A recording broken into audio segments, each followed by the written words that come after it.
Greg Hunt, thank you so much for your time. We had official predictions of between 50,000 and 150,000 deaths. We had the Medical Journal of Australia predict that our intensive care units will be overwhelmed by a week ago. None of that's actually happened. I'm just wondering, was the threat of the coronavirus, which is deadly, but was the threat overestimated? No, I don't think the threat was overestimated. If we had done nothing, then you can see from New York and London and cities that we know so well, Paris and Rome and Barcelona, the human tragedy, and that's what's happening when they are doing an enormous amount. So if we'd done nothing, those sorts of figures were very real. Instead, we acted early and we acted hard, and it's been very difficult and challenging for Australians. But the result is we're not seeing, in comparable cities, in comparable countries, the agony here in Australia that's occurring overseas. And it's important to remember that's what's happening to them when they are doing huge amounts. So the steps we've taken have literally saved lives, and they're making a massive difference, as difficult and as tough as they are. In your view, what is the likely death toll that we now face? Look, I don't have a figure for Australia. My goal is to help the medical teams and the public save every life that we possibly can. Instead of what was an enormous figure, I now see real signs of hope that we will potentially avoid the vast, vast majority of those. And what we're doing now... So we're looking at a death toll of we're not 100, 200, something like that? I'm respectfully not going to put a figure on it because there's new modelling being done based on what we've done so far. But if we were to let, as some wanted, this idea of herd immunity, where 60% of Australians would contract the virus, or 15 million Australians, with a 1% death toll, you can see the sort of agony that would bring. And those reverses, if we stop doing what we're doing, are possible. Now, I don't see any circumstance under which we would let that happen, but there are some who talk about these ideas, and we respectfully but categorically reject them. Right now, we are on a path to flatten the curve, to reduce the rate of infection. We've now got it below 2% daily increase, and that means that more people are clearing the virus than are contracting the virus on a daily basis. And that's an enormous national achievement. But we are now looking to stabilise for the current period, but at the same time planning our way out. Now, we've already started some trials in Australia of treatments or potentially of hydroxychloroquine, either as a treatment or something that helps you prevent getting the disease, that will prevent getting the disease. Can you report on any early signs of progress yet? So the Walter and Eliza Hall Institute is looking at hydroxychloroquine as an early possible preventative. They're doing that with health staff, both right across the Victorian health system. I think they're looking at over 2,000 potential participants on a voluntary basis.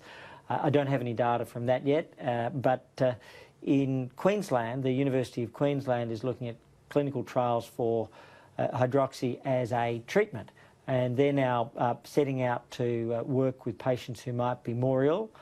We have secured some significant supplies from Novartis and others, and so we're well prepared if it proves that this is a treatment or a preventative. Both of those are just at their early stage, and so at this point I don't have any data, but we've funded and authorised and supported those trials along with a number of others, and I am hopeful and indeed confident that there will across the world be preventions, treatments, or further down the track vaccines. No guarantee on a vaccine, but certainly the preventions or treatments are likely to progress through the research and the clinical trials.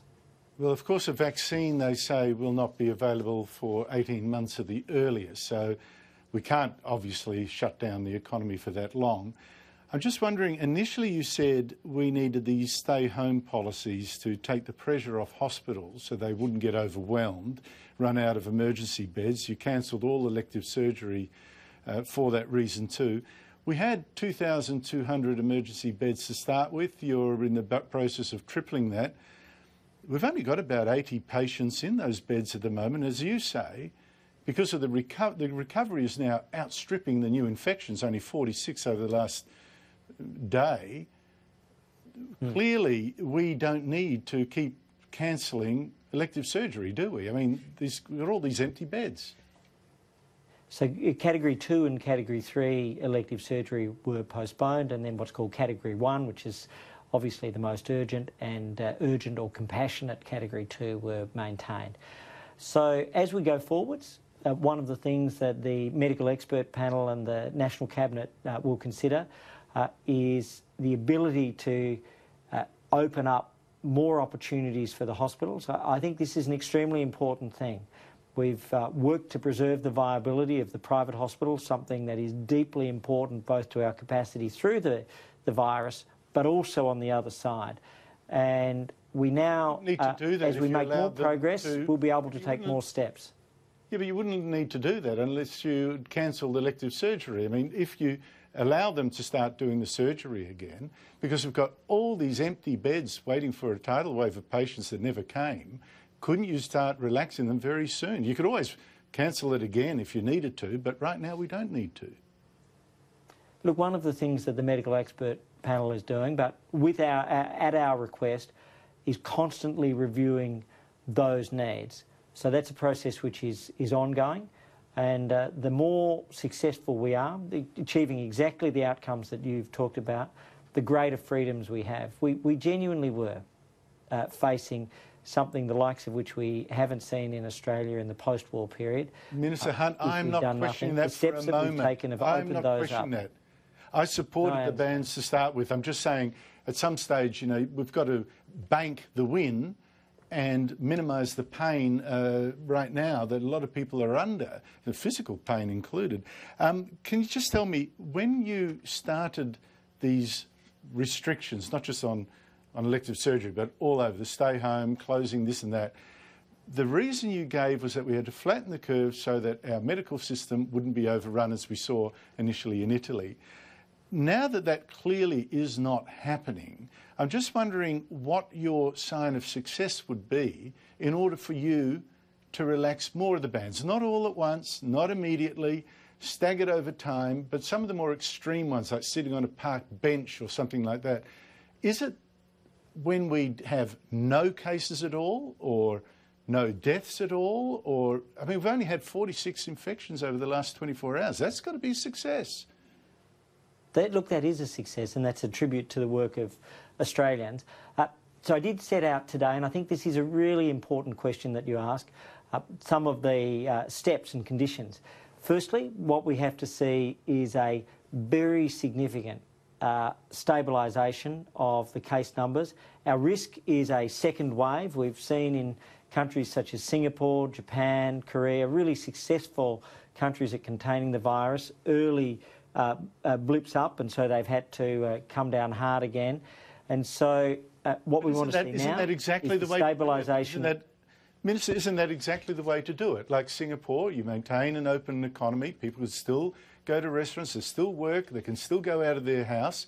If it becomes, you know, the infections come back, clamp down. If they sink, relax. They've had to take some tough restrictions. I'll talk you through the steps.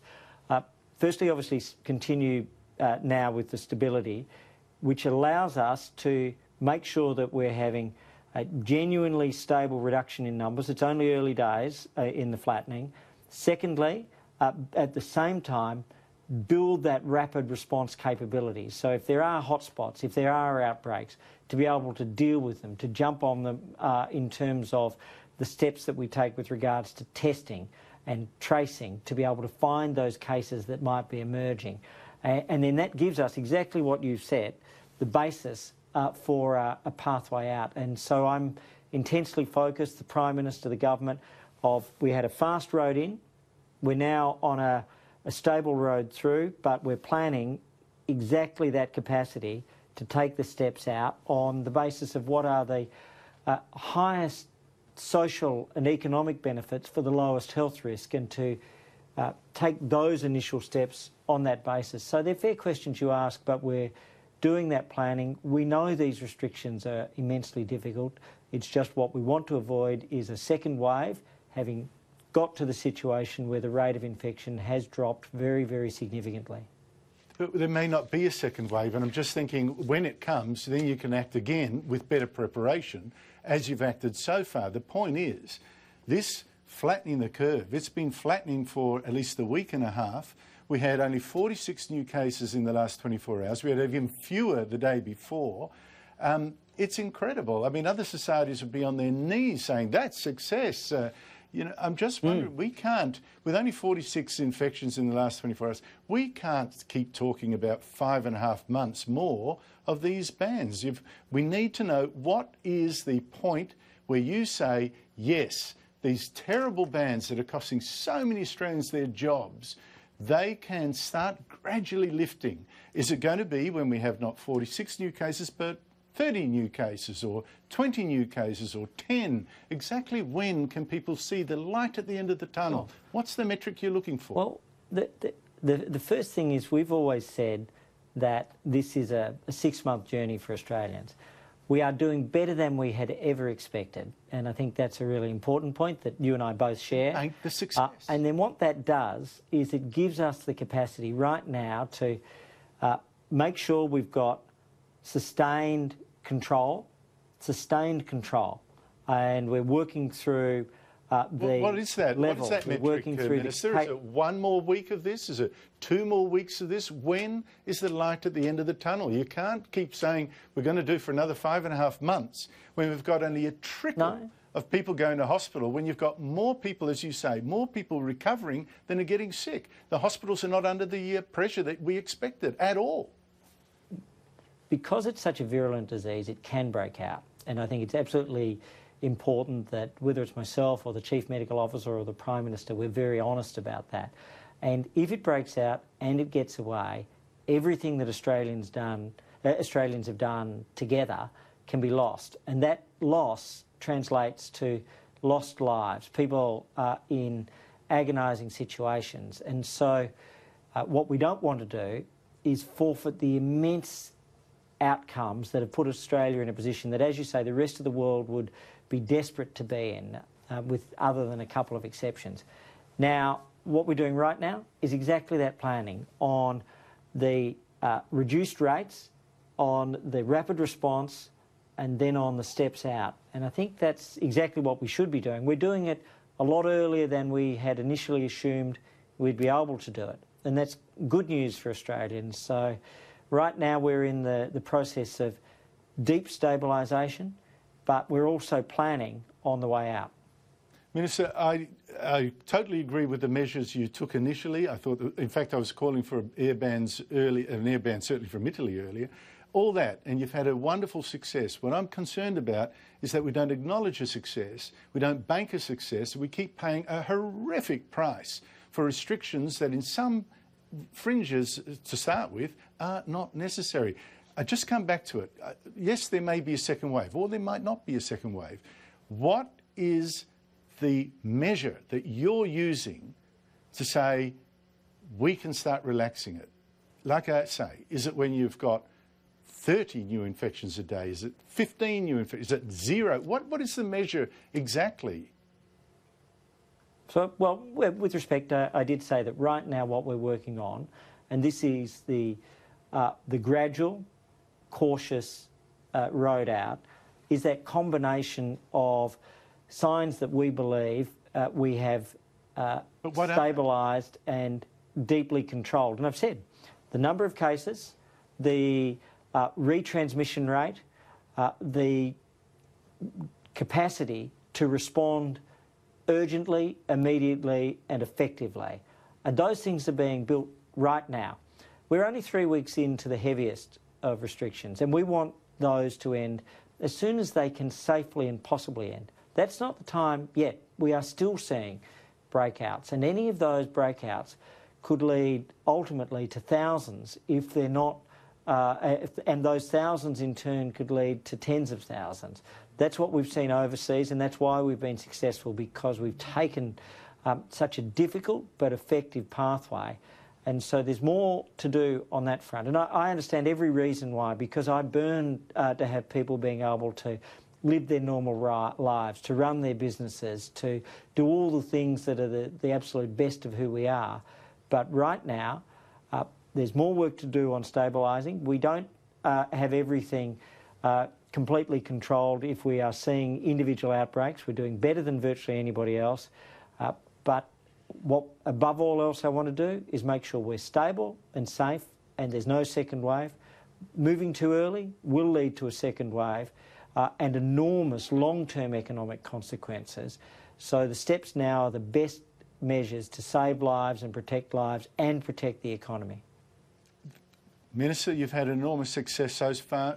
I guess the only argument is when you will actually declare it. But thank you so much for all the efforts you've done over so many weeks, and thank you too for coming on the show. Thanks, Andrew.